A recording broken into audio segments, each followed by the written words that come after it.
dans votre émission Remue Ménage. Remue Ménage. Tous les dimanches de 10h à 11h, Remue Ménage épluche et décortique pour vous l'actualité de la semaine. Remue Ménage reçoit des chroniqueurs, des politologues, des sociologues, des analystes, des universitaires, bref, Tous les intellectuels. avec son dynamisme et sa réactivité, Alassane Samba Diop, avec ses invités, commente l'actu, histoire d'approfondir et de mieux comprendre.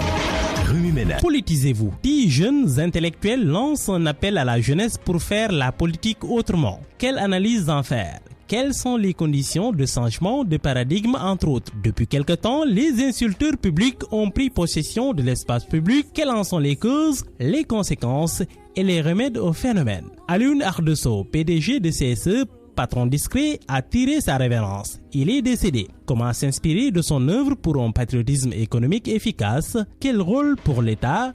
Quel rôle pour le patronat? Pour discuter de toutes ces questions, Remue Ménage reçoit ce dimanche Hamidou Anne, chroniqueur intellectuel, doctorant à l'UGB. L'un des auteurs de l'ouvrage Politisez-vous est membre... 27 août 2017, bienvenue à tous. Avec nous, Hamidou Anne, ancien élève de l'ENA en France, chroniqueur politique et société pour le Monde Afrique, doctorant à l'université Gaston Berger de Saint-Louis et l'un des auteurs du livre Politisez-vous. Et Mamadou Aguibou Diallo, sociologue, démographe, spécialiste de la précarité, pauvreté, secteur informel, protection sociale et problèmes urbains. Merci monsieur d'avoir accepté notre invitation. Vous le savez, tout récemment, Hamidou, vous avez sorti un livre avec 10 autres Sénégalais qui s'intitule Politisez-vous. C'est un ouvrage collectif. Et dans ce livre, vous demandez aux jeunes à se politiser. Pourquoi? Bonjour Alassane, bonjour tout le monde. Ce livre est le fruit des discussions, d'échanges qu'on a eu depuis des années avec un groupe d'amis.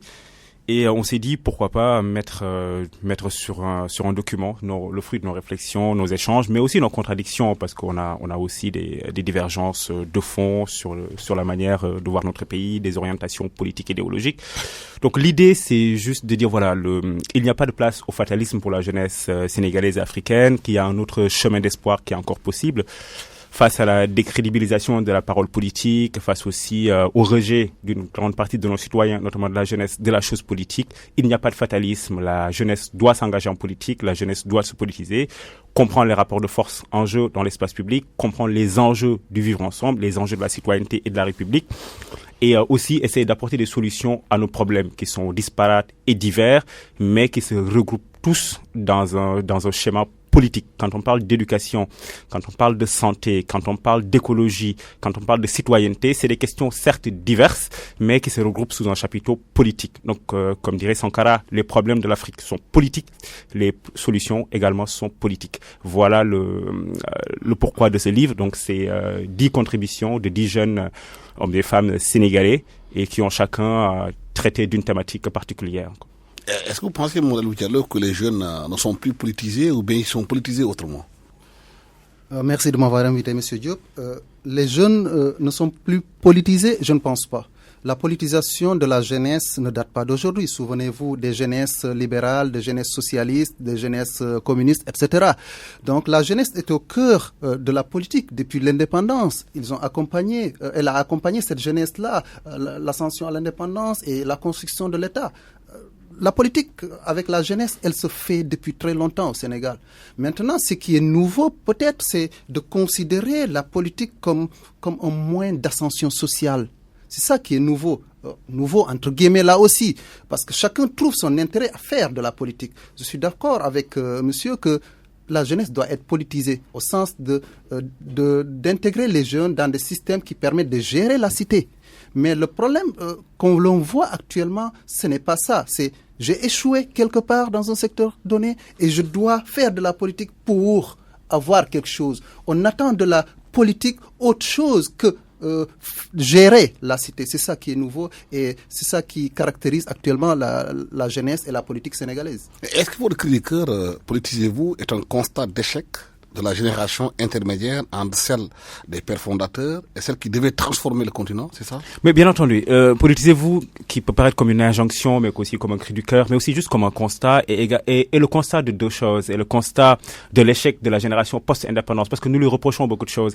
La génération qui a lutté pour l'indépendance, pour la souveraineté dans les mouvements de libération nationale à l'époque, a fait beaucoup de choses, elle a fait des erreurs, mais elle avait parfois ce qu'on appelle une circonstance atténuante, celle de démarrer quelque chose, celle de libérer nos pays du joug du colonialisme pour qu'on accède à la souveraineté internationale. La génération qui a suivi, elle a commis beaucoup d'erreurs et nous lui reprochons beaucoup de choses. L'acceptation des politiques d'ajustement structurel, c'est cette génération-là. Les épidémies, c'est elle. Le sida, c'est elle. La pauvreté, c'est elle. Mais aussi, elle a été au cœur d'une conjonction de facteurs qui fait, par exemple, la transhumance politique, qui fait qu'aujourd'hui, la jeunesse n'a plus confiance en sa classe politique. Et cette classe politique ne lui convient pas. Tous les jours, sur les réseaux sociaux, dans la rue, tout ce qu'on te dit, ils sont tous pareils, ils sont tous pourris. Moi, je veux pas m'engager en politique. Moi, je vais créer mon entreprise, je vais faire de l'entrepreneuriat. Moi, je vais faire de l'activisme numérique. Mais la politique, c'est pas pour moi. Et cette génération-là, elle est responsable. Et nous le tenons responsable. Mais après, comme je disais, on en revient toujours à un chemin d'espoir. C'est-à-dire qu'il faut pas rester dans le constat du fatalisme. Il faut aussi apporter des solutions. Et Politisez-vous est un ouvrage pour apporter des solutions sur différentes thématiques pour dire, voici l'état de la cité, voici comment nous la voyons, voici des pistes de réflexion. Les pistes de réflexion, les solutions que nous proposons ne sont pas objectives, bien entendu, mais c'est pour poser un débat. C'est dire, voilà, nous sommes des jeunes, même si nous sommes exclus carrément du champ politique, parce qu'il y a une forme de gérontocratie en Afrique avec des présidents qui restent parfois 40 ans, 38 ans, Mugabe, Museveni, Dos Santos qui vient de partir. Nous sommes des jeunes, mais être jeune n'empêche pas d'être sérieux, n'empêche pas d'être crédible. Et nous voulons réorienter, recentrer le combat politique sur le combat des idées. C'est ce qu'Antonio Gramsci appelait la bataille des idées, la bataille culturelle. Et le chemin que nous avons vu, pour moi, est un chemin de proposer un ouvrage. C'est celui de dire, voici nos propositions. Vous voulez parler de l'écologie, de comment on voit l'environnement qui est aujourd'hui au cœur des politiques publiques. Farindao a fait un texte sur l'écologie. Vous voulez parler de la notion, et Diallo le disait tout à l'heure, de la notion de servir l'intérêt général. Aminata Dia, qui est étudiante à Sciences Po, a fait un texte sur la politique, c'est quoi? C'est servir. Moi, j'ai fait un texte sur les utopies. Papsen a fait un texte sur la montée en humanité. Et qui est un concept défendu très souvent par l'intellectuel camerounais Achille Mbembe. Donc, il était important que nous proposions des solutions et en invitant maintenant les gens à la discussion et au débat d'idées, sans invective, sans injure, mais qu'on discute des idées que propose le livre. Est-ce que le problème fondamental pour cette génération intermédiaire après les indépendances, elle n'est pas elle-même confrontée à un problème, qu'elle est combattue elle-même si elle veut faire des transformations? Si on prend le cas de Thomas Sankara, qui a été trahi par ses propres amis. Est-ce qu'aujourd'hui, il n'y a pas ce problème-là, que ce colonialisme dont on parle, que nous-mêmes, vous et moi, qu'on continue à parler en français, c'est une langue coloniale, on ne parle pas en langue nationale. Est-ce que ce n'est pas des problèmes de fond, d'éducation beaucoup plus profonds qui peuvent changer les choses? Alors, le changement, il est par essence difficile à accepter. Tous les sociologues vous le diront que le changement dans une structure, dans une entité, dans la société, les gens sont réticents au changement. C'est difficile de faire bouger. C'est pour cela qu'on parle de révolution, qu'on parle de tuerie, de plein de choses. Mais les gens, après, ils vont comprendre que c'était mieux qu'ils suivent ce processus-là. Mais avant d'engager tout le monde à ce niveau-là, c'est ça qui est difficile. Il faut qu'il y ait des précurseurs, il faut qu'il y ait des gens, des pionniers. Et ces gens-là ne sont pas très nombreux. Au Sénégal, vous avez l'habitude de dire « je suis derrière vous ». À côté de vous. Les gens essayent de vous mettre devant pour essayer de voir est-ce que ça marche. Si ça marche, ok. Maintenant, ils vont jubiler avec vous pour dire ok, c'est bon. Maintenant, pour cette jeunesse de post-indépendance, elle est là. Elle a participé plus ou moins au développement de ce pays-là. Elle a été politisée. Elle a accompagné tous les régimes en place. On a eu c'est vrai que tardivement, des ministres un peu jeunes, mais la jeunesse, elle a poussé. D'ailleurs, tous les partis politiques s'adossent sur la jeunesse pour pouvoir se massifier, pour pouvoir transmettre des idées. Je me rappelle, à un moment donné, un président demandait... en tout cas, il disait qu'il voulait donner de l'emploi à tous les gens, mais à un moment donné, lorsqu'il demandait aux gens de montrer leur diplôme, il n'y en avait pas. Il y a un problème d'éducation à ce niveau-là. Les gens ont été politisés, mais pas été éduqués pour être préparés à suivre ce mouvement, ce changement-là, M. Diop. Justement, est-ce que la question de fond, Amidou, elle n'est pas une question d'éducation d'abord? Mais il faut régler ça d'abord avant de changer quelque chose. Mais complètement. L'éducation nationale, c'est quoi? C'est le cœur de la République. Je pense qu'il y a un intellectuel français, je pense qu'il disait que l'éducation est le processus de socialisation de l'individu. C'est le processus qui permet à quelqu'un de vivre en société, de comprendre les enjeux, les rapports de force, les forces qui sont en place dans une société, et aussi de voir comment se servir lui-même et comment servir un peuple. Si on n'est pas éduqué, c'est très très compliqué d'être un citoyen accompli, qui comprend que le vote c'est important, qui comprend que payer ses impôts c'est important, qui comprend qu'on ne jette pas des sachets d'eau dans la rue, parce que c'est juste pas un acte de civisme. Donc oui, la question de fond, c'est une question d'éducation, et il est important qu'en Afrique, qu'on oriente nos urgences, qu'on oriente aujourd'hui nos priorités vers la question de l'éducation nationale. Comment éduquer les jeunes? Comment éduquer les jeunes? Un enfant, un jeune, même une personne adulte non éduquée est un danger pour sa société. Justement, cette question d'éducation, est-ce qu'il faudrait justement revenir à cette question, changer beaucoup de choses? Parce que l'impression que beaucoup ont en Afrique, c'est la difficulté de passer du diagnostic à l'action.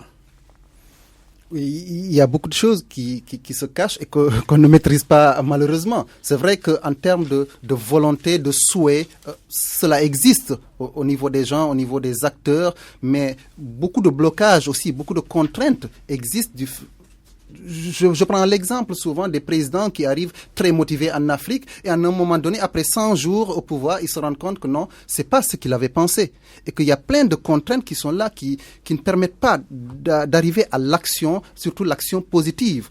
Et du coup, ils vont essayer de rester dans soit ce qui était, ou bien de faire juste le minimum pour qu'on dise qu'ils ont touché à ce secteur promis. Mais en réalité, c'est difficile d'arriver à l'action. Il faut du courage pour cela, et les gens courageux, il n'y en a pas beaucoup. Mais justement, pourquoi à l'intérieur justement des systèmes, ceux qui arrivent n'arrivent pas à changer, à faire bouger les choses? Pourquoi? Oui, parce que, encore une fois, les gens se plaisent dans des situations de confort qu'ils avaient acquis. Prenez les syndicats, essayez de diminuer quelque chose qui a été acquis auparavant. Tout le monde va tomber sur vous, malheureusement. Même si ce acquis-là n'est pas généralement très positif pour eux. Mais le changement, encore une fois, c'est très difficile. Il faut que les gens comprennent les enjeux. Et les enjeux, effectivement, c'est au niveau familial, au niveau de la sphère privée, mais au niveau aussi de l'école, des universités, au niveau des médias, de l'espace public, qu'on explique aux gens l'importance. Il parlait tout à l'heure là, l'importance d'aller voter.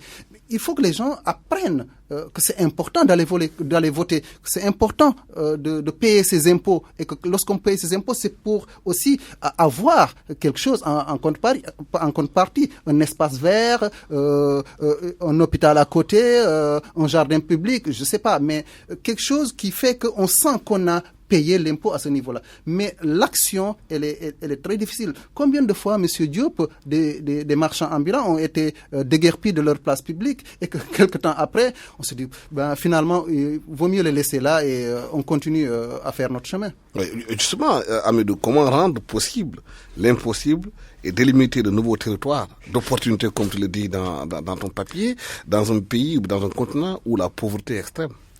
C'est difficile, bien entendu, de parler de certaines notions qui peuvent paraître assez abstraites, comme la République, comme la laïcité, comme la montée en humanité, à des personnes effectivement qui vivent dans le dénuement le plus absolu. Et c'est là où l'importance de revenir à ce que Chantal Mouffe appelait avec Iñigo Errejón, le numéro 2 de Podemos, construire un peuple.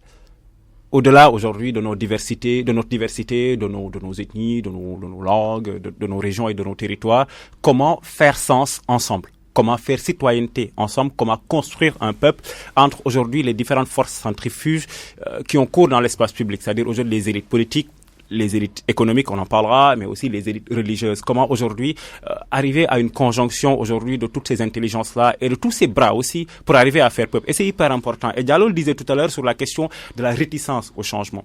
Et parce que souvent aussi, nos hommes politiques, quand ils arrivent au pouvoir, ne travaillent pas suffisamment. Est-ce qu'on travaille les programmes politiques avant d'arriver? Parce qu'on se dit personne ne les lit. Donc je reprends quelques chiffres, la Banque mondiale et le FMI, je mets ça dans le programme, je fais des propositions qui sont absolument irréalistes parce que de toutes les façons personne ne les lira. Sauf qu'il y a des gens qui les lisent. Mais est-ce qu'ils ont en face d'eux aussi un peuple exigeant pour demander justement à ce qu'ils travaillent? Mais justement, Alassane, c'est la question de l'éducation. C'est ce que Diallo disait aussi tout à l'heure, et je me permets de revenir à ce qu'il a dit. Est-ce que si on n'est pas éduqué, est-ce que si on ne comprend pas les enjeux du vivre ensemble, les rapports de force, est-ce qu'on ne comprend pas que les impôts qu'on paye, doivent servir à avoir une école de qualité, à avoir des hôpitaux de qualité, à avoir des espaces verts, à avoir des routes de qualité?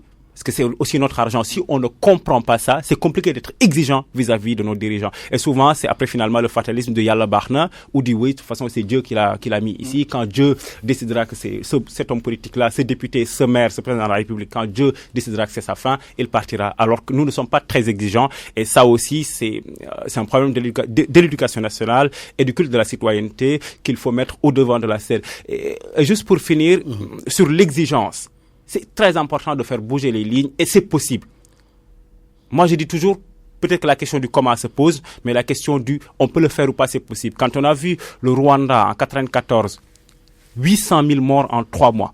Aujourd'hui, c'est l'un des pays les plus enviés en Afrique, c'est l'un des pays leaders dans le monde en termes de gouvernance, en termes d'économie, en termes de propreté, en termes aussi de féminisme, parce qu'au niveau du Parlement du Rwanda, il y a plus de femmes que d'hommes. Donc, c'est possible. Mais il faut de la volonté politique, il faut construire un leadership. Mais il faut aussi qu'un peuple... Il y a aussi des problèmes d'installation au Rwanda, des problèmes de démocratie au Rwanda. Ah oui, non, mais... Il y a aussi au Rwanda aussi une sorte de dictature qui rabat sur place aussi, hein, il faut pas... Oui, non, mais je suis totalement d'accord avec ça. Moi, je suis absolument pas dans la béatitude devant Kagame. Et d'ailleurs, j'ai beaucoup de problèmes avec des intellectuels africains qui sont totalement dans la béatitude. Il y a de vrais problèmes de liberté d'expression. Il y a de vrais problèmes aujourd'hui de droits de l'homme au Rwanda. Il y a de démocratie. Il y a un problème d'autoritarisme au Rwanda. Mais voilà, c'est des problèmes concrets qu'il faut adresser objectivement, sans fuir le débat, sans tomber dans la béatitude. Mais il faut aussi reconnaître que 20 ans après le génocide, qui est le dernier génocide que l'humanité a connu, il y a quand même des progrès extraordinaires qui ont été accomplis par ce pays. Et il faut féliciter le leadership du Rwanda, mais on n'en parle jamais. Il faut aussi féliciter le peuple rwandais, qui n'a pas été réticent au changement. On n'en parle jamais. On ne parle jamais des intellectuels rwandais. On ne parle jamais des hommes et des femmes qui constituent le peuple rwandais. Ce que je disais tout à l'heure, construire un peuple. On n'en parle jamais et je pense que c'est aussi le moment de commencer à bien s'occuper, à parler du peuple rwandais. Mais construire un peuple dans nos pays, au Sénégal par exemple, est-ce qu'on n'a pas l'impression que le système éducatif est complètement saboté? Est-ce que les gouvernants aujourd'hui ne maintiennent pas ce système éducatif tel quel pour pouvoir continuer à perpétuer le crime, entre guillemets, pour maintenir les Sénégalais dans l'ignorance, quelque part? Est-ce que c'est pas un système de gouvernance? C'est vrai que c'est classique, c'est connu. Le prince, il a besoin de peuple qui n'est pas très éveillé pour contester sa place, son pouvoir. Mais ce Sénégal-là est très très difficile à analyser.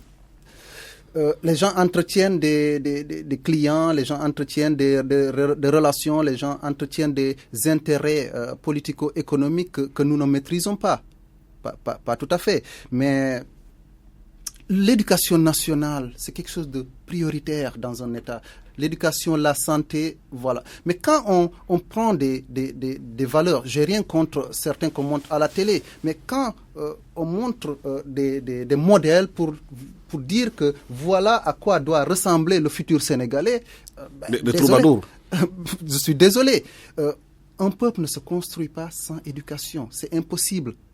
Or, ce qu'on constate ces dernières années, c'est je dirais pas sabotage, mais je sais pas, est-ce qu'ils sont réellement conscients de l'importance de l'éducation dans un pays et qu'après eux, il y aura des générations sacrifiées.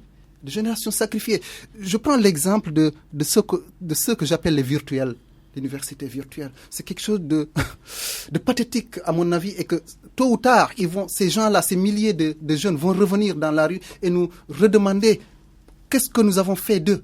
C'est pathétique et personne n'en parle, la société n'en parle pas. Ce sont les pères de famille, les mères de famille qui sont confrontés à ces difficultés. Ah, mon fils, il est inscrit mais il ne va jamais à l'école.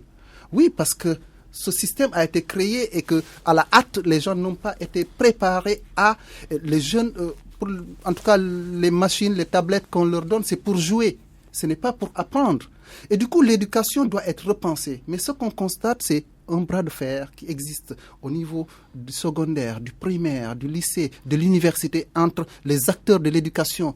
Et c'est dommageable. Et à chaque fois, celui qui essaye de tenir les rênes de l'éducation, essaye de trouver des poux dans la tête des enseignants, des acteurs qui se battent à longueur de journée. Mais un peuple ne se construit pas sans éducation, M. Diop. Mais pourquoi il n'y a pas de consensus au Sénégal autour de l'éducation pour dire voilà ce qu'on veut faire de notre pays? On a l'impression que tous les partis politiques ne s'entendent pas sur cette question essentielle, la clé du développement du Sénégal? Vous savez, Alassane, moi j'ai l'habitude de dire il faut qu'on ait un consensus sur 3 choses au Sénégal, sur la question de la Casamance, sur la question de la politique étrangère, mais sur la question de l'éducation nationale. Vous savez, moi je dis toujours que nos hommes politiques souvent ne travaillent pas. Contrairement à beaucoup d'activistes, d'intellectuels qui disent que la politique c'est pas un métier, parfois c'en est un. Je mets des guillemets par contre. C'en est un parce que être politique, être politisé, être un acteur politique, être un leader politique, c'est être au fait de tout ce qui se passe dans le pays et dans le monde. C'est beaucoup lire, c'est travailler. Il n'y a pas beaucoup d'intellectuels parmi eux. Non, il y a pas beaucoup au sens Gramscien du terme. C'est quelqu'un qui a une œuvre intellectuelle et qui est un intellectuel organique, c'est-à-dire qui émerge de la société pour proposer des ruptures, proposer des solutions, proposer des idées et qu'on débatte. Vous savez, la question des élections au Sénégal, la question politique au Sénégal, depuis que moi je suis de la trentaine, depuis que je suis né, on parle de fichier électoral dans le pays. Il faut pas tricher, il faut pas truquer les élections. Le fichier électoral. On a même vu en 2007 le président Abdoulaye Wade gagner. L'opposition dire que non, il a triché, donc le fichier n'est pas bon. On boycotte les législatives et 2 ans plus tard, pour les locales, l'opposition dit bon, finalement, on va quand même aller aux élections et ils ont gagné. Ce qui montrait que le caractère un peu le boycott de 2007 est absolument absurde. On parle de fichier électoral, mais on ne travaille pas. Il n'y a pas de débat d'idées. Alors que la politique, c'est des idées, il n'y a pas de débat d'idées. Et l'école n'est pas le seul domaine, en fait. L'école, la santé. Quelles sont les propositions pertinentes sur la santé? Quelles sont les propositions pertinentes aujourd'hui sur l'environnement? Sur l'avancée de la mer? Sur aujourd'hui les perturbateurs endocriniens? Sur pas mal de questions qui ont trait à la vie quotidienne des Sénégalais. Parce que la politique, c'est changer la vie des gens. Mais sur ces questions-là, il n'y a pas de débat, parce qu'ils ne travaillent pas et ils n'y connaissent rien souvent. Alors, on parle beaucoup du fichier électoral et aussi la presse, et là je jette un peu une pierre dans le jardin de la presse, n'étant pas très exigeante, ne leur pose pas des questions. Aujourd'hui, la question de l'écologie est là. Monsieur Untel, vous en pensez quoi? L'école, il y a un problème depuis 15 ans, on est dans un peu le sabordage de l'éducation nationale. Quelles sont vos solutions? Mais on préfère toujours leur poser les mêmes questions sur la question du fichier électoral, sur la question est-ce que les élections ont été transparentes ou pas. Il n'y a pas de travail, il n'y a pas d'exigence, il n'y a pas de débat de fond. Et donc, c'est absolument pas surprenant que les citoyens se détournent de la politique et disent qu'ils sont tous pareils. Est-ce qu'aujourd'hui, les politiciens qu'on regarde dans l'endroit politique au Sénégal aujourd'hui ne sont pas le fruit de ces ajustements structurels qui ont saboté l'école, qui sont venus peut-être avec une éducation biaisée et qui sont là aujourd'hui, qui ne proposent peut-être pas d'idées? C'est vrai qu'on a les conséquences de tout cela dans le système éducatif au Sénégal aujourd'hui. Sur le champ politique sénégalais, les volontaires de l'éducation, les vacataires entre autres, qui instruisent, qui sont là pour enseigner nos enfants dans les écoles, qui peut-être au niveau de la formation posent problème. C'est vrai qu'au niveau ce sont les mêmes qu'on retrouve dans le système politique. Oui, tout à fait. Je suis d'accord avec vous. J'ai l'habitude de dire, je suis au niveau universitaire et ce qu'on reçoit comme étudiant, une catastrophe. Hein? C'est catastrophique. C'est des personnes qui n'arrivent pas à s'exprimer, à aligner des idées, à analyser. C'est difficile. Et on a un travail en tout cas, on mène un travail de titan pendant 3 ans pour essayer d'apporter quelque chose de nouveau. Mais ces jeunes-là ne sont pas très orientés vers l'éducation. C'est comme s'ils étaient là par défaut.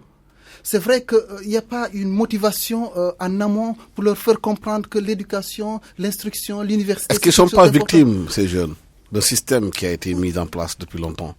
Les conséquences de l'ajustement structurel aujourd'hui. Oui, c'est vrai que quelque part, quand on n'est pas bien formé et qu'on forme au même moment des jeunes, c'est sûr que le résultat sera ce qu'on verra après. Les volontaires, les vacataires, j'ai rien contre eux, mais c'est vrai que l'État aurait pu mettre un peu plus de moyens pour améliorer un peu leurs compétences à ce niveau-là. Ils ont été laissés, en tout cas, à eux-mêmes pendant des années, et c'est compliqué. Et le résultat, c'est effectivement toute cette cohorte d'élèves, d'étudiants, de décideurs d'aujourd'hui qui nous arrivent et que vraiment, quand ils s'expriment, j'ai rien contre le français ou la langue wolof ou autre chose, mais c'est dans les idées, dans l'alignement des idées, dans la proposition de solutions, c'est là où ça pêche. Ça ne va pas. À ce niveau-là, oui, l'ajustement structurel nous a produit en tout cas, de ces gens-là. Mais on n'était pas obligé d'être nul à ce niveau-là. On peut s'améliorer. L'éducation, il a dit, monsieur Anne, ce n'est pas simplement à l'école. On doit rester à la maison et s'améliorer. Je ne sais pas trop, mais la volonté de faire la rupture, n'a pas été observée à ce niveau-là. Il faut que cette volonté-là soit observable et pour qu'on ait de la qualité au niveau de nos politiques.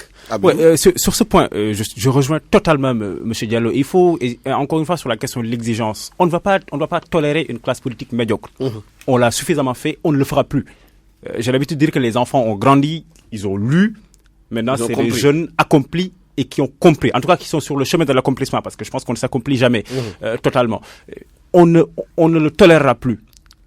Maintenant, on a produit un bouquin, les jeunes aujourd'hui étudient, lisent, vont à l'étranger, reviennent, voyagent et sont grâce à Internet, avec en tout cas une bonne utilisation, on comprend ce qui se passe dans le monde, ce qui se passe aujourd'hui en France, aux États-Unis, à Cuba, au Venezuela. Mais pas tous les jeunes privilégiés comme vous. Les jeunes qui sont à Fongolembi, à Tambacounda, ils sont là encore, hein, ils sont pas peut-être au fait des choses. D'accord, oui, peut-être. Oui, je vous le concède. Mais voilà, et sur cette question-là, il faut qu'on soit exigeant, c'est-à-dire que tous les jeunes aient accès à l'école, parce que la question de l'égalité est un fondement de la République. Mais en tout cas, voilà, on ne tolérera plus une classe politique médiocre, parce que le leader, le dirigeant, a une exigence de savoir, a une exigence d'érudition, a une exigence de connaissance qui légitime son leadership. Le leadership au Sénégal, en tout cas en démocratie, n'est pas un leadership de filiation, on n'est pas en monarchie, n'est pas un leadership de richesse, donc d'argent. C'est un leadership de savoir, de connaissance, d'honnêteté. Et c'est très très important.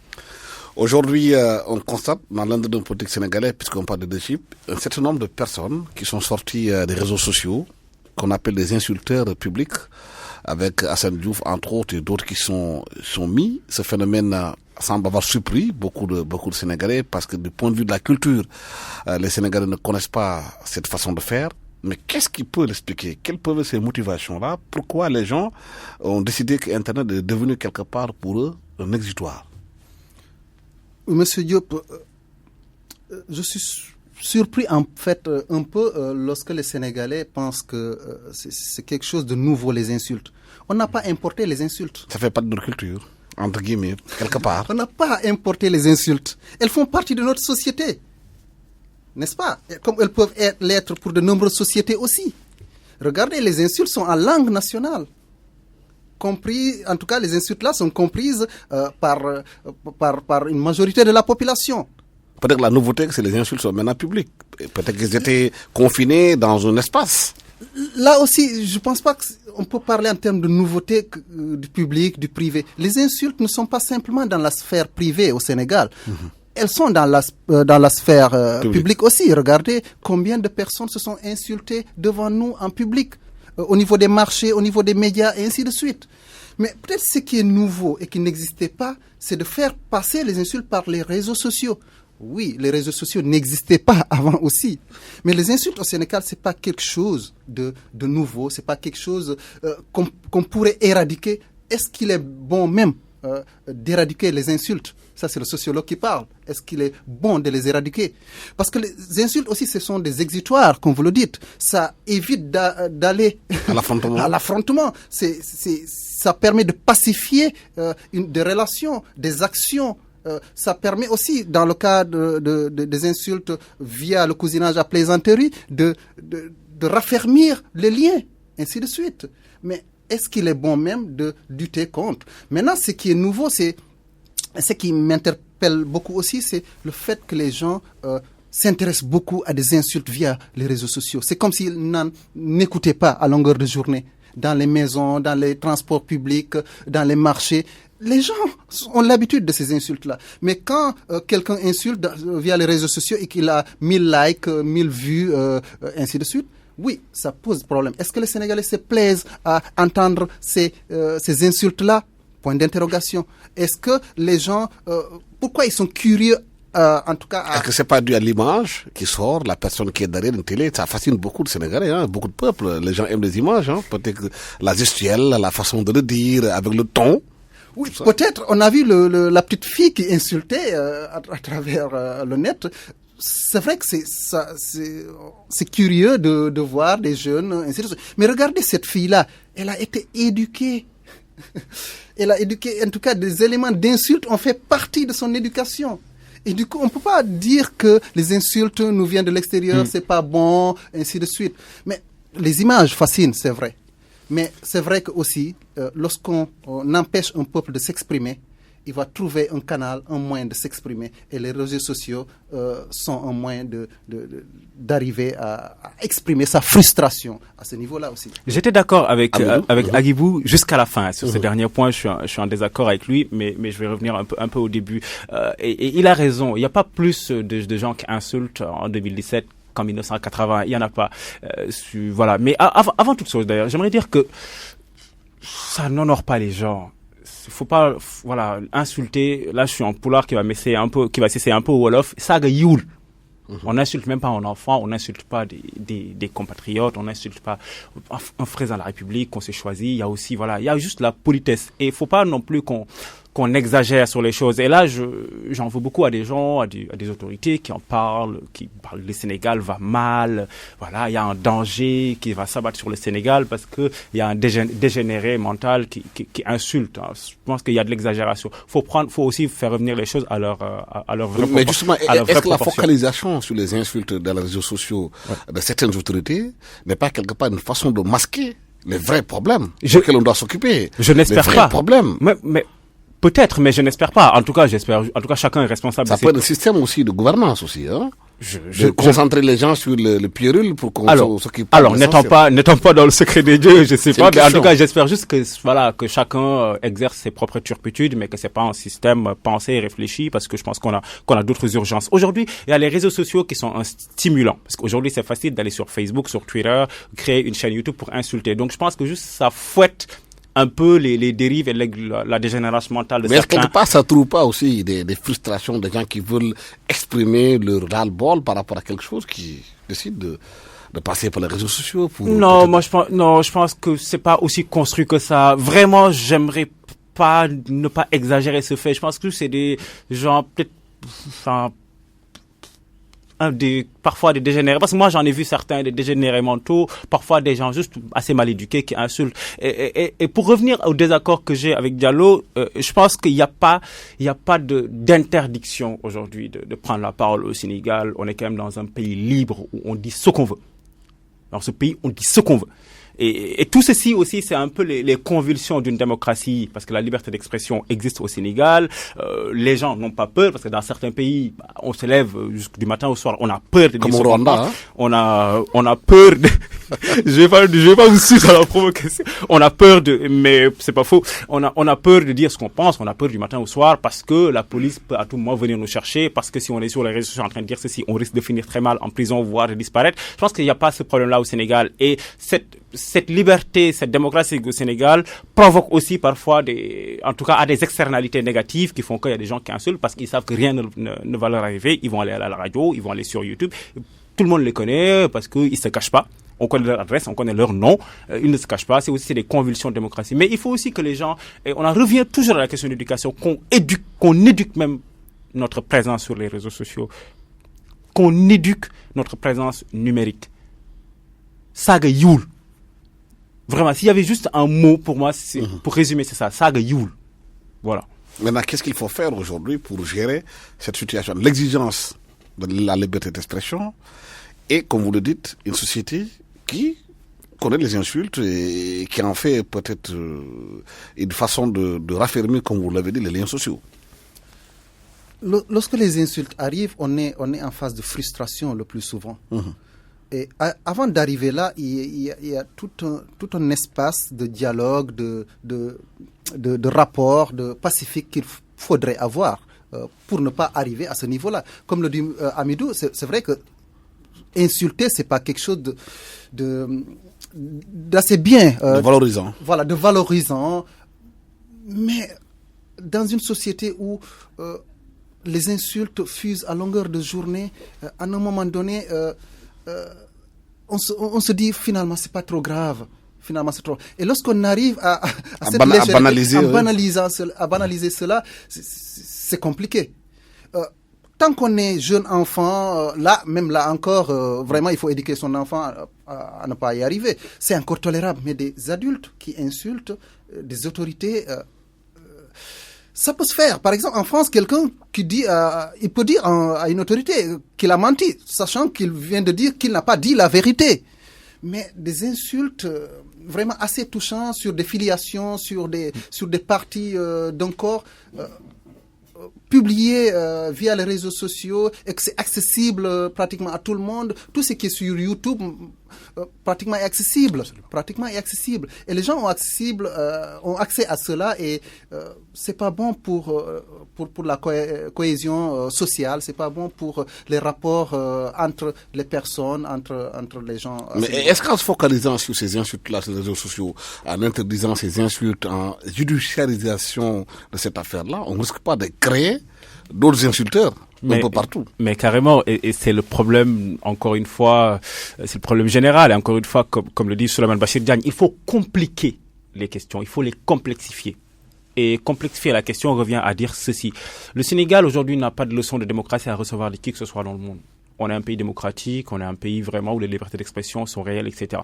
Alors, il faut qu'on referme cette première phase de la démocratie procédurale et qu'on arrive à la deuxième phase qui est celle d'un débat économique, d'un débat sur la question du développement économique, débat sur le progrès social, débat sur la justice, débat sur la santé, qu'aujourd'hui les Sénégalais se soignent mieux, les Sénégalais s'éduquent mieux, que les Sénégalais mangent mieux, que les Sénégalais boivent une eau saine. Je pense que c'est aujourd'hui l'urgence du Sénégal, c'est une urgence économique.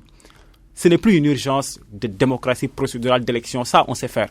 Et si on n'arrive pas à imposer, à imbiber la société, à l'irriguer d'un débat économique, on restera toujours sur cette première étape de la démocratie procédurale et on va perdre du temps, sachant que depuis, on est quand même souverain depuis 1960, on n'arrive pas à décoller économiquement. Et c'est important aujourd'hui qu'il y ait un consensus de la classe politique sur la question de l'économie, de l'université, des forces sociales, des syndicats, des mouvements des femmes, des mouvements de jeunesse, et qu'on décide, ok, l'urgence aujourd'hui, c'est le progrès économique et le progrès social. Comment est-ce qu'on va faire? Et que la société soit irriguée de débats avec des contradictions. C'est fondamental qu'on ait des contradictions, qu'on se dénonce, qu'on discute, qu'on ne soit pas d'accord, mais au moins qu'on focalise nos énergies et nos urgences sur un débat économique plutôt que sur un débat terre à terre. Le débat économique, ça nous permet de parler aujourd'hui du rappel à Dieu d'Aliou Sow, connu comme un des plus grands entrepreneurs sénégalais. Au moment même où nous parlons, la République est en train de lui rendre hommage discret. Qui a reçu beaucoup d'attention de ses travailleurs parce qu'Aliou Sow était considéré comme étant un homme généreux, inconnu de beaucoup de Sénégalais, qui a fait beaucoup pour l'économie sénégalaise, qui laisse une entreprise de plus de 100 milliards de francs CFA. Est-ce qu'aujourd'hui, si on parle de patriotisme économique, Aliou Sow peut l'incarner au Sénégal? Je présente d'abord mes condoléances à la famille Sow, aux proches et aux collègues. C'est vrai que M. Sow... Feu, M. Sow était quelqu'un de très discret. On ne connaissait pas dans l'espace, en tout cas médiatique, sur ses actions. On a maintenant de bons retours sur ses œuvres, sur ses actions au niveau du Sénégal. Je suis tout à fait d'accord pour dire que M. Sow a travaillé pour le Sénégal et c'est très louable.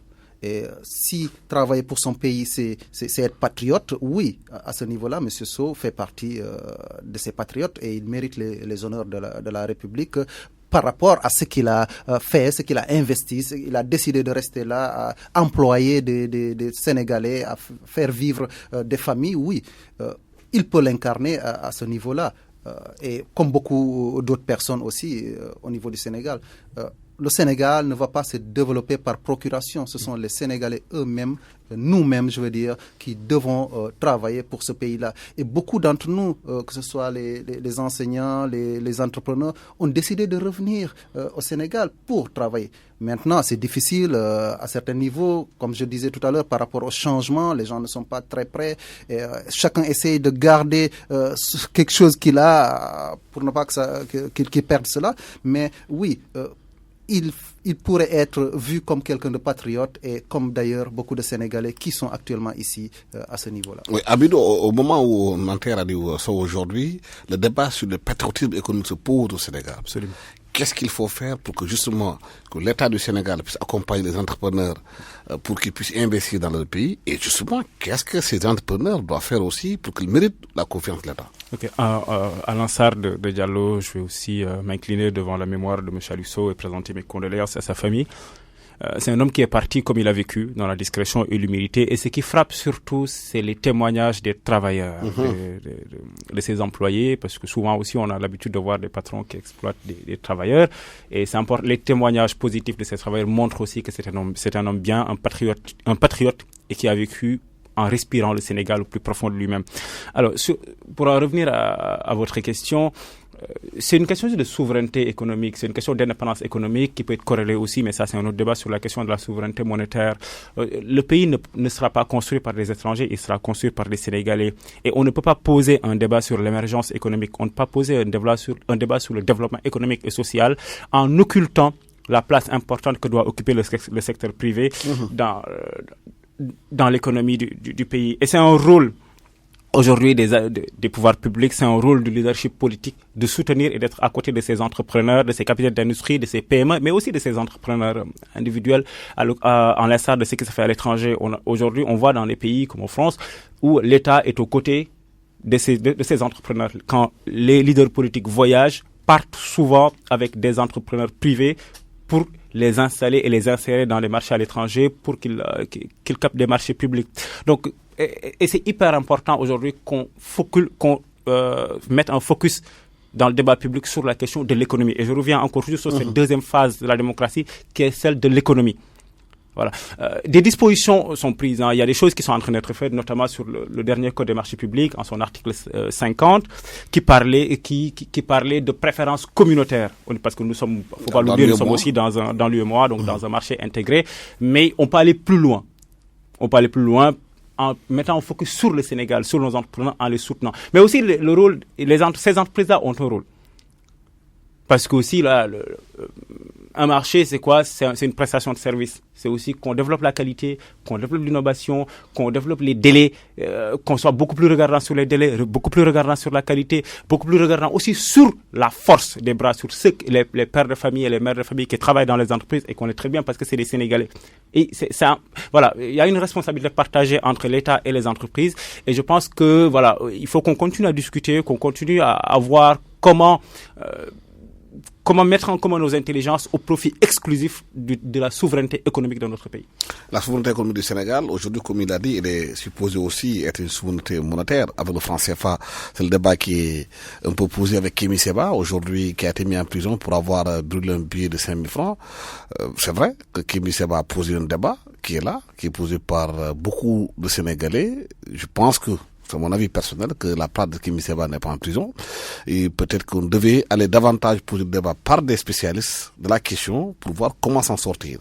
Est-ce qu'aujourd'hui, on peut, au Sénégal, poser un débat sur la façon dont l'économie est dirigée, sur la façon, comment faire pour que le Sénégal puisse avancer avec les entreprises sénégalaises, et ensuite, qu'il y ait aussi des patrons résilients, comme Aliou Sow?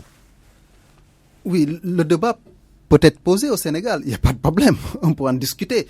Et surtout les spécialistes, je les invite à ce niveau-là à parler, à nous édifier sur l'intérêt de rester dans cette zone CFA ou de quitter. Je ne suis pas spécialiste là-dessus, mais j'aimerais bien qu'on m'édifie sur ce que nous gagnons en restant dans cette zone-là et ce que nous perdons. Si ce que nous perdons est plus important que par rapport à ce que nous gagnons, mais bon, que la décision soit faite à ce niveau-là. Une monnaie qui date de l'époque coloniale, peut-être en son temps, dans ce contexte-là, avait une pertinence. Pourquoi pas? Maintenant, on est au XXIe siècle. On peut bien sûr, à chaque instant, nous poser des questions sur notre économie, sur notre politique, sur plein de choses. Maintenant que les gens osent en parler, que ceux qui osent en parler ne soient pas inquiétés parce qu'ils émettent des idées juste là-dessus. Oui, Monsieur Kéba Sémi est en prison, peut-être à travers ses actions, mais les idées doivent continuer à être débattues. Si à la fin de ces débats-là, on trouve que finalement c'est mieux de rester, pourquoi pas? Je ne suis pas contre.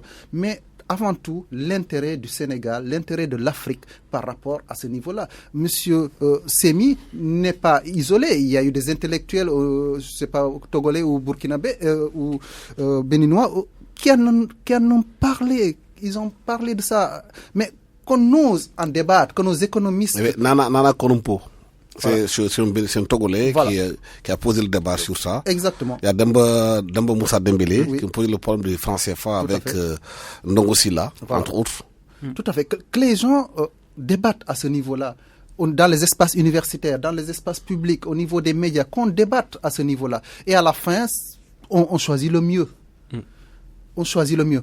Maintenant, revenant aux entrepreneurs sénégalais, oui, moi je suis pour qu'on privilégie en tout cas nos travailleurs locaux par rapport aux étrangers. Je ne suis pas trop nationaliste à ce niveau-là, mais je veux juste dire que vous employez un Sénégalais, vous êtes en tout cas sûr qu'il va dépenser ici probablement ce qu'il a gagné et que c'est probablement votre cousin, votre mère qui va recevoir de son argent, et ainsi de suite, ainsi de suite. Maintenant que les entrepreneurs jouent franc jeu, c'est-à-dire que lorsqu'on les accompagne, lorsqu'on les finance, qu'ils mettent de la qualité, comme le disait Amidou, qu'ils respectent les délais, qu'ils soient professionnels dans ce qu'ils ont à offrir. Et après, à la fin, finalement, le débat ne va plus se poser. Lorsque quelqu'un vous fait un travail de qualité, c'est sûr que vous n'allez plus avoir besoin d'une autre personne à ce niveau-là. Que les entrepreneurs réinvestissent, qu'ils emploient nos jeunes, qu'ils développent le Sénégal. C'est ça qu'on attend d'eux aussi. Mais Abidou, il dénonce aussi ces entrepreneurs-là que les gros marchés sont donnés à des étrangers, comme les entreprises françaises, entre autres, qui gagnent les plus gros marchés au Sénégal. Que ça ne permet pas, eux, entrepreneurs aussi, à pouvoir apporter de la qualité, s'ils n'ont pas les moyens aussi de financement pour aller les faire. Oui, il y a une exigence d'accompagner nos entrepreneurs parce qu'il faut que les moyens de production qui développent le Sénégal et qui nourrissent des pères et des mères de famille appartiennent aussi aux Sénégalais, parce que voilà, après, on est effectivement pas, comme le dit Agibou, dans le repli nationaliste identitaire. De toute façon, je pense que je me suis assez exprimé là-dessus. C'est pas du tout mes préoccupations, mais il est important que ceux qui développent d'abord en priorité le pays, ceux qui sont sénégalais et qui vivent ici de façon qui restent dans leur pays et qui développent en tout cas le pays, soit prioritaire aujourd'hui dans l'attribution de certains marchés publics. Je reviens juste Alassane, si vous permettez, sur la question du franc CFA, que Kémi Séba n'a pas posé. Ce débat se pose depuis les années 50 et il y a beaucoup d'intellectuels, Demba Moussa Dembélé, vous l'avez cité, Ndongo Sabasila, Felwine Sarr, qui ne sont pas quand même connus pour être des extrémistes et qui sont des gens très sérieux, très intelligents, ont posé le débat sur le franc CFA et ont proposé des pistes de solutions pour sortir du franc CFA. Et il est important aujourd'hui qu'en 2017, que plus de 50 ans après l'accession à l'indépendance, que nos pays soient souverains quand même sur la monnaie et sur la formulation et la mise en œuvre de leur politique publique. Et donc il est important aujourd'hui qu'un débat soit posé. Le franc CFA n'est plus un débat monétaire, c'est plus un débat technique, ce n'est même plus un débat économique. C'est un débat politique. Et c'est un débat de société. Absolument. Qui est un marqueur aujourd'hui fort des pays dans lesquels la monnaie est utilisée et au-delà de toute l'Afrique. Donc il est important que nos intellectuels se positionnent là-dessus et c'est déjà fait, que nos hommes politiques, c'est ça qui reste, se positionnent. Et là, je tiens quand même à partager une information que beaucoup ne savent pas. Les experts de la CEDEAO travaillent depuis des années et sont prêts. L'alternative au franc CFA est prête. On attend juste, c'est la monnaie commune. En 2020? Exactement. Aujourd'hui, on attend que les politiques se déterminent parce que c'est eux qui détiennent les leviers du pouvoir. Mais voilà, il est important aujourd'hui que nos politiques se déterminent. Qu'aujourd'hui, quand on fait des campagnes électorales au Sénégal, au Mali, en Guinée, que les politiques se déterminent et disent, voici moi ma préoccupation, voilà mon opinion sur le franc CFA, mais ils se cachent. Parce que c'est un débat difficile, c'est un débat technique. Mais par contre, si on se cache, si les productions des intellectuels ne sont pas lues, si les préoccupations des politiques ne sont pas connues, il y a des comédiens. Kémi Séba est un comédien qui profite de la brèche avec d'autres agendas personnels, des agendas identitaires, racistes et extrémistes et haineux. C'est des gens qui prospèrent sur la haine de l'autre, sur la division, et c'est des gens qui construisent des barrières pendant qu'aujourd'hui, nous avons besoin de gens qui construisent des passerelles entre les gens. Il y a une race, c'est la race humaine. Il n'y a pas de race noire, il n'y a pas de race blanche. Donc les identitaires, les suprémacistes, prospèrent sur le débat du franc CFA et il faut les arrêter. Pour les arrêter, il faut qu'on ait une parole sensée de nos politiques. Il faut que les positions de nos intellectuels, des gens comme Felwine Sarr, qui sont quand même très sérieux, soient connues et discutées. Sinon, les comédiens qui sont entourés de 20 personnes continueront à prospérer. Est-ce que les gens comme Kémi Séba, quelque part aussi, ne poussent pas les gens en faisant des gestes-là à poser le débat davantage, des coups d'éclat qui peut-être peuvent faire réfléchir? Oui, Oui, bien sûr, les pionniers sont toujours les bienvenus. Il faut toujours dans chaque action qu'il y ait des pionniers. C'est vrai que de façon spectaculaire, on amène le peuple à prendre la conscience par rapport à un phénomène donné. Oui, pourquoi pas. Maintenant, il faut que la masse, les intellectuels, les politiques surtout, qu'ils osent et qu'ils reprennent ce débat-là et puis qu'on en discute à l'Assemblée, qu'on en discute dans les programmes présidentiels ou en tout cas électoraux. Et puis voilà. Il nous faut oser et c'est ça. Voilà, le temps que nous est imparti est terminé. Merci infiniment à Hamidou Anne, qui est l'auteur, l'un des auteurs du livre collectif Politisez-vous. Hamidou Anne était l'ancien de l'ENA. Il est aussi chroniqueur politique et société dans le monde Afrique. Et doctorant à l'université Gaston Berger de Saint-Louis. Et avec nous aussi Mamadou Agibou Diallo, sociologue, démographe, spécialiste de la précarité, pauvreté, secteur informel, protection sociale et problèmes urbains. Au micro, Alassane Samboy, la technique Vincent Diop. Excellent.